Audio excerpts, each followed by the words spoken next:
আজকের রেসিপি হলো আলু পটলের নিরামিষ তরকারি। চলো আর দেরি না করে রেসিপিটি শেয়ার করি। প্রথমে পটলগুলো ভালো মতন ধুয়ে এভাবে কেটে নিয়েছি, আর নিয়েছি আলু, সেগুলো এরকম কিউব করে কেটে নিয়েছি। এবার একটা কড়াই বসিয়ে গ্যাসে সেটা ভালো মতন গরম করে নিয়ে তার মধ্যে তেল দিয়ে দিলাম। ভালো মতন তেল এবার গরম করে নিচ্ছি। এবার এতে দিয়ে দিলাম আলুর টুকরোগুলো।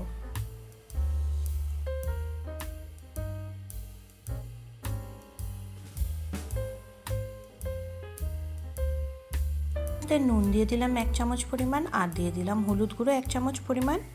নুন হলুদ সহকারে আলুর টুকরোগুলো ভালো মতন ভেজে নিচ্ছি 2 মিনিটের জন্য।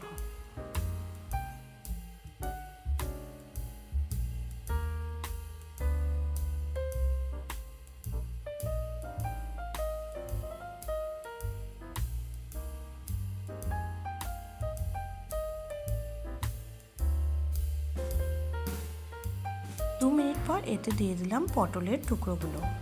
আলু আর পটলগুলো এবার ভালো মতন ভেজে নিব।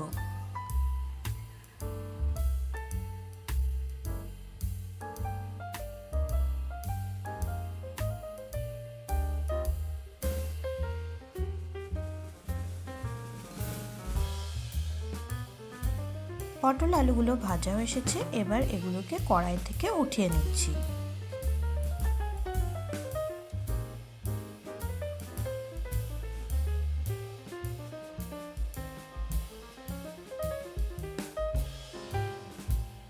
কড়াইয়ের ওই তেলের মধ্যে দিয়ে দিলাম 5 ফোড়ন 1/2 চামচ পরিমাণ, আর একটা শুকনো লঙ্কা, সাথে দিলাম একটা তেজপাতা।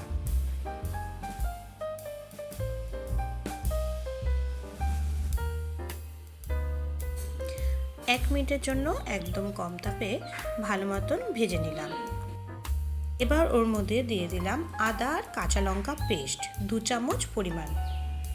আদার কাঁচা গন্ধ না যাওয়া অবধি ভালো মতন ভেজে নিলাম। এবার ওর মধ্যে দিয়ে দিলাম একটা মিডিয়াম সাইজের টমেটো পেস্ট। টমেটোর পেস্ট দেওয়ার পর সব উপকরণ গ্যাসের ফ্লেম একদম কমিয়ে নিয়ে ভালো মতন নেড়ে চেড়ে কষিয়ে নিলাম।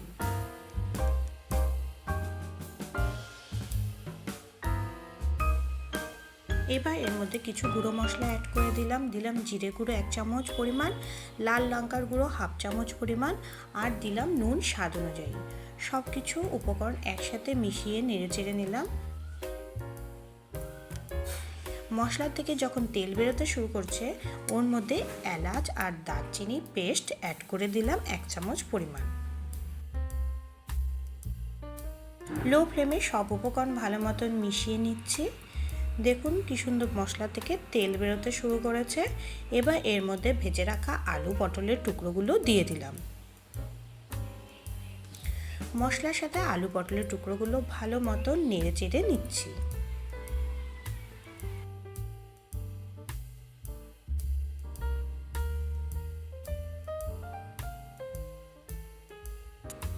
এবার এর মধ্যে দিয়ে দিলাম 1 কাপ পরিমাণ জল, সাথে দিয়ে দিলাম 2টো কাঁচা লঙ্কা।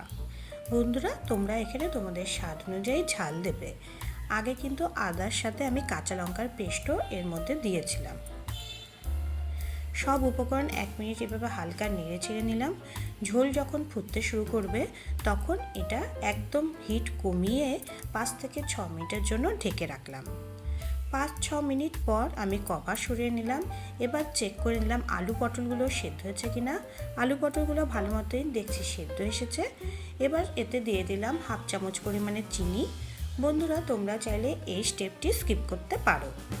চিনি দেওয়ার পর সব উপকরণ ভালো মতন মিশিয়ে নিলাম।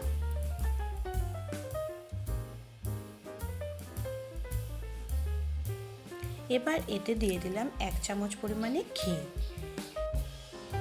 ঘি দেওয়ার পর হালকা নেড়ে চেড়ে নিয়ে গ্যাসের ফ্লেম অফ করে দিলাম। আলু পটলের তরকারি আমার তৈরি।